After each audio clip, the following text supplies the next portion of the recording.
Hey everybody, Ron from CampFire Grub, and on this week's episode we're doing something really super simple. It's going to be a quick video for you.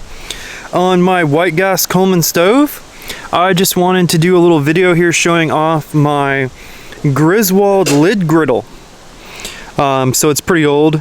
Don't know the exact date on it, so I don't want to get it wrong, but basically what this piece of cast iron cookware is it works as a lid on the appropriate size Griswold pan, and it also works as a griddle.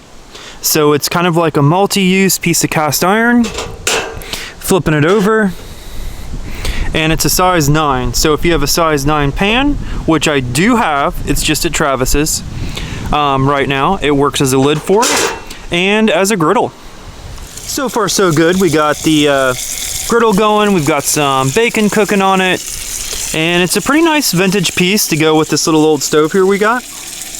When cooking bacon on this, you do have to be a bit mindful that it is kind of a flat lid, so bacon grease could get everywhere, so you might need to drain it from time to time.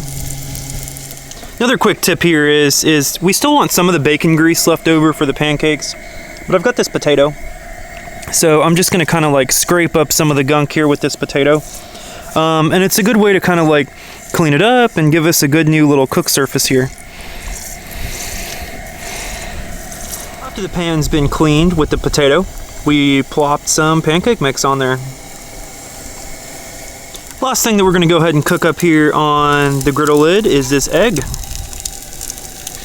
Breakfast is now complete. It was a success with the griddle lid. Now it's time to just steam off some of the water, finish cleaning it up, and it's good to go.